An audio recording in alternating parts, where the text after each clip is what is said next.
আসসালামু আলাইকুম pro cricket fans. দর্শক, ঐতিহাসিক এক জয়ের সাক্ষী হলাম আমরা। বাংলাদেশ পাকিস্তানের মাটিতে পাকিস্তানকে 10 উইকেটের একটা বড় ব্যবধানে হারিয়ে দিয়েছে, তাও টেস্ট ম্যাচে। ভাবা যায় বাংলাদেশ টেস্টে কতটা উন্নতি করলে পাকিস্তানের মতো একটা দলকে 10 উইকেটে হারাতে পারে।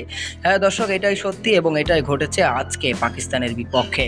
পঞ্চম দিনে মাঠে নেমে বাংলাদেশ কিন্তু রীতিমতো পাকিস্তানকে উড়িয়ে দিয়েছে। মাত্র 30 রানের টার্গেটে তারা কিন্তু একটি উইকেটে হারায়নি, শেষ পর্যন্ত কিন্তু তারা 10 উইকেটে জয় পেয়েছে। পাকিস্তান প্রথম ইনিংসে কিন্তু অনেক বড় একটা লক্ষ্য দাঁড় করেছিল বাংলাদেশের সামনে। তারা কিন্তু ডিক্লেয়ার দিয়েছিল 448 রানে, এবং বাংলাদেশ প্রথম ইনিংসে যে দুর্দান্ত খেলা খেলেছে, বিশেষ করে মুশফিকুর রহিম 191 রানের একটা দুর্দান্ত ইনিংস খেলেছেন এবং সেই ইনিংসটার সঙ্গে অনেক বেশি সঙ্গ দিয়েছেন মেহেদী হাসান মিরাজ। শেষ পর্যন্ত বাংলাদেশ কিন্তু 565 রান করতে পেরেছিল প্রথম ইনিংসে, এবং দ্বিতীয় ইনিংসে পাকিস্তানকে রীতিমতো কোনো রকম পাত্তাই দেয়নি বাংলাদেশি বোলাররা। কেননা দ্বিতীয় ইনিংসে পাকিস্তানকে কিন্তু মাত্র 146 রানের মধ্যেই তারা অল আউট করে দিয়েছে, এবং যার ফলে দাঁড়ায় বাংলাদেশ কিন্তু 117 রানের একটা লিড দিয়েছিল। সেই লিড শোধ করার পর বাংলাদেশের সামনে টার্গেট দাঁড়ায় মাত্র 30 রানের, আর সেই 30 রান বাংলাদেশের ব্যাটসম্যানরা কিন্তু খুব সহজেই তুলে নেয় কোনো উইকেট না হারিয়ে।